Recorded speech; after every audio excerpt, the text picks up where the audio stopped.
Underground magical money house. जमींदार के दो बेटे थे। सतीश बड़ा बेटा, जिसकी रूपा के साथ शादी हो चुकी थी। छोटा बेटा नितिन, उसकी पढ़ाई बस अभी खत्म ही हो चुकी थी और वो नौकरी की ही तलाश में था। ऐसे में एक दिन सतीश कुछ कागजात लेकर घर आता है और अपने भाई नितिन से कहता है, सुन नितिन, अब तुम्हारा इस घर पर कोई अधिकार नहीं है। मेरे घर से अभी के अभी निकल जाओ। सतीश की यह बात सुनकर उसके पापा जमींदार कहने लगते हैं, अरे सतीश, पागल हो गए हो क्या? वैसे नितिन को घर से निकालने वाला तू कौन होता है? ये घर मेरा है। पिताजी, ये घर आपका था, अब नहीं, अब ये मेरा हो चुका है। और आपको याद दिला दूं कि आपने ही ये घर और सारी जायदाद मेरे नाम कर दी है। सतीश की ये बात सुनकर और उसके हाथ के पेपर्स देखकर तो जमींदार चौंक ही जाता है। दरअसल सतीश ने कुछ ही दिन पहले जायदाद के कागजात बनवाए थे और उन पर जमींदार के धोखे से दस्तखत लिए थे। जमींदार वो कागजात देखकर तो सर ही पकड़ लेता है। बेटे के इस हरकत से जमींदार को बड़ा सदमा लगता है। तब नितिन पिताजी की हालत देखकर कहता है, पिताजी, आप मेरी चिंता मत कीजिए, बस आप अपनी तबीयत का ख्याल रखिए, वक्त पर दवाई लेते रहना, मैं चलता हूँ। ऐसा कहकर नितिन घर छोड़कर चला जाता है। सतीश और उसकी बीवी पूरे जायदाद पर कब्जा करके मजे से जीने लगते हैं। रूपा का तो घर में ध्यान ही नहीं रहता, वो हर वक्त पार्टियां और शॉपिंग में बिजी रहती है। उधर नितिन के बुरे हाल चल रहे थे। ऐसे में एक दिन जमींदार की तबीयत खराब हो जाती है। तब रूपा सतीश से कहती है, सुनिए जी, आपने अकेले ही अपने पिताजी का ठेका ले रखे हो क्या?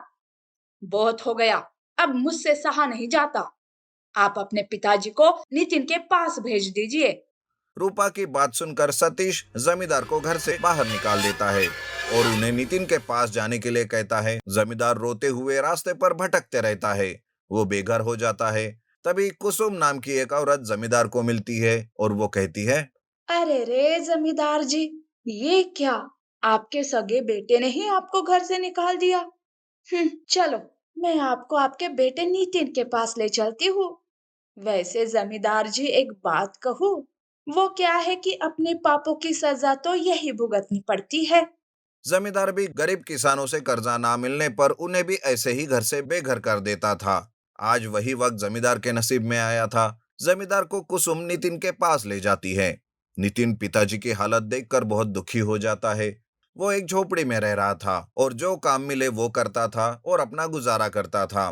ऐसे में पिताजी की तबीयत और उनकी दवाइयों का खर्चा। लेकिन तब भी नितिन हार नहीं मानता और वो मन ही मन सोचता है, पिताजी की तबीयत तो दिन ब दिन बिगड़ती ही जा रही है। चलो, एक बार मैं भैया से बात करके देखता हूँ पिताजी के बारे में। मेरे साथ इस झोपड़ी में वो ठीक से नहीं रह पाएंगे। मैं उनको रिक्वेस्ट करता हूँ कि वो उन्हें वापस ले जाए।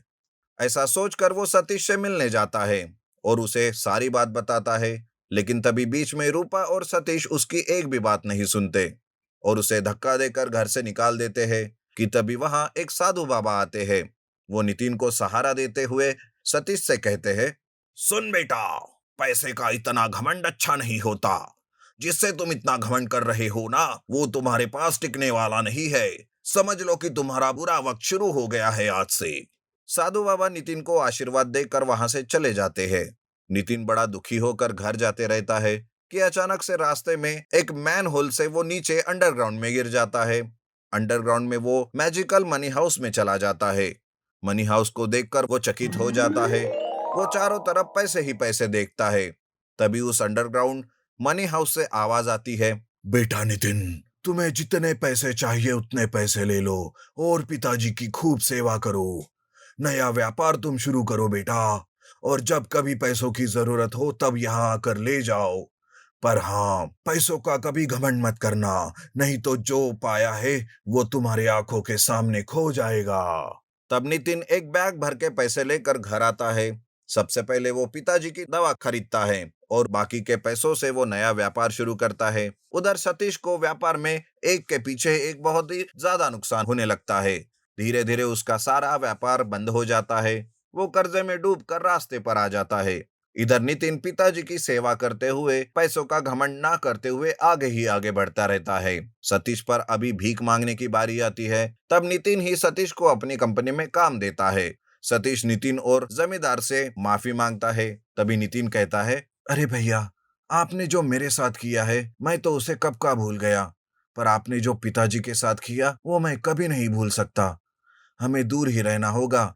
आप बस एक एम्प्लॉय बनकर इस कंपनी में काम करते रहो।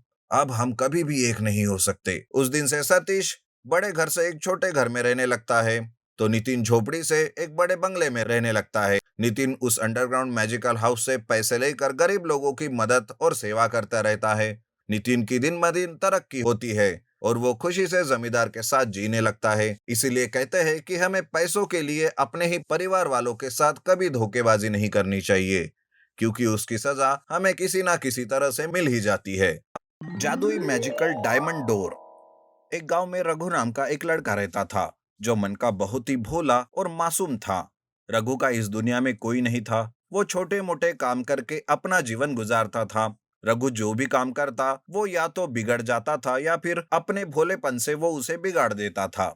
एक दिन रघु काम की तलाश में घूम रहा था। तब वो घूमते घूमते किशन नाम के एक भंसाली के पास जाता है। मालिक, मैं काम की तलाश में हूँ। मेरे लायक कोई काम हो तो बताइए। मैं बहुत ही मन लगाकर काम करूंगा। आपको कोई शिकायत का मौका नहीं दूंगा। किशन को अपनी दुकान में नौकर की तो जरूरत थी। वो रघु को काम पर रख लेता है और कहता है, काम तो है मगर बड़ी ही सावधानी से मन लगाकर करना होगा। अगर काम में कोई लापरवाही की तो तुम्हारी खैर नहीं। समझे कि नहीं? जी मालिक, मैं कोई भी शिकायत का मौका नहीं दूंगा आपको। इस तरह से रघु काम पर लग जाता है। वो बहुत ही मन लगाकर काम कर रहा था। यह देख किशन अपने मन में सोचता है, अरे वाह, ये तो सच में काम बहुत ही मन लगाकर कर रहा है। अब मैं आराम से अपने बाकी के काम कर सकता हूँ। ऐसा सोचकर किशन रघु से कहता है, देखो रघु, मैं थोड़ा काम से बाहर जा रहा हूँ। तुम दुकान को अच्छे से संभालना। मैं जल्दी वापस आ जाऊंगा। ठीक है मालिक। किशन दुकान से निकलने ही वाला था कि एक चूहा उसके पैरों से गुजरता है। तब किशन कहता है, अरे इन चूहे ने तो नाक में दम कर रखा है। इन्हें तो मौका देखकर मार देना चाहिए। यूं कहकर किशन वहां से चला जाता है। रघु ये सुनकर अपने मन में सोचता है, मालिक ने मुझे काम दिया है। मेरा कर्तव्य है कि मैं उनकी परेशानी को सुलझाऊं। अब एक भी चूहा अगर मेरी नजर में आया तो मैं मालिक के आने से पहले उसे मार डालूंगा। इस तरह रघु सोच रहा था कि वो चूहा फिर से उसे नजर आता है। जैसे ही उसकी नजर चूहे पर पड़ती है, वो उसे मारने के लिए उसके पीछे पड़ता है। यूं चूहे के पीछे भागते भागते रघु का सारा दुकान तहस नहस कर देता है। जब किशन वापस आता है तो वो देखता है कि सारा दुकान तहस नहस पड़ा था और रघु लंबी लंबी सांसें लेते हुए दुकान में इधर उधर भाग रहा था। आज कुछ भी हो जाए, मैं तुझे छोड़ूंगा नहीं। यह सब देखकर किशन जोर से चिल्लाता है, अरे ओ नालायक, ये क्या किया तूने? मालिक, आप थोड़ा सब्र कीजिए। मैं अभी उस चूहे को मार देता हूँ। उसने आपको बहुत परेशान किया है। मैं उसे नहीं छोड़ूंगा। अबे ओ गधे, चूहे के चक्कर में तूने मेरा सारा सामान बर्बाद कर दिया। हाय, ये कैसे निकम्मे को मैंने काम पर रख लिया। चल छोड़ ये सब और दुकान जल्दी से साफ कर। आईने की तरह लगना चाहिए। मैं अभी जाकर आया। ऐसा कहकर किशन वहां से चला जाता है। तब रघु अपने मन में सोचता है, अरे मालिक तो नाराज हो गए। कोई बात नहीं, मैं अभी दुकान को ऐसे साफ करता हूँ कि मालिक का सारा गुस्सा गायब हो जाएगा। ये सोचकर रघु दुकान की सारी चीजें उठाकर बाहर फेंक देता है और दुकान एकदम से साफ कर देता है। कुछ देर बाद जब किशन वापस आता है और ये सब देख लेता है, तब वो आग बबूला हो जाता है। हे भगवान, लगता है आज मेरी किस्मत ही खराब है जो इस निकम्मे से पाला पड़ा है। हाय मेरी दुकान। अरे ओ गधे, चल निकल मेरी दुकान से। मुझे तेरी कोई जरूरत नहीं है। यो किशन गुस्से से चिल्लाते हुए दुकान में देख रहा था कि तभी उसकी नजर दुकान के एक दरवाजे पर पड़ती है। उसे देख किशन सोचता है, अरे ये क्या, अब ये कैसा दरवाजा है? पहले तो कभी मेरी नजर इस पर नहीं पड़ी। यूं सोचकर किशन उस दरवाजे के पास जाता है और उस पर लगे ताले को तोड़ देता है। जैसे ही ताले को तोड़कर दरवाजा खुलता है, दरवाजे में ढेर सारे बड़े बड़े हीरे गिरने लगते हैं। ये देख किशन भी चौंक जाता है और कहता है, अरे इतने सारे हीरे! अरे रघु, तू तो मेरी जिंदगी में एक खजाने की चाबी की तरह आया है। आज तुम्हारी वजह से मैं अमीर आदमी बन गया। भगवान तेरा बहुत बहुत धन्यवाद। अब मैं कभी भी रघु को काम से नहीं निकालूंगा। यो किशन रघु को अपने ही पास वापस काम पर रख लेता है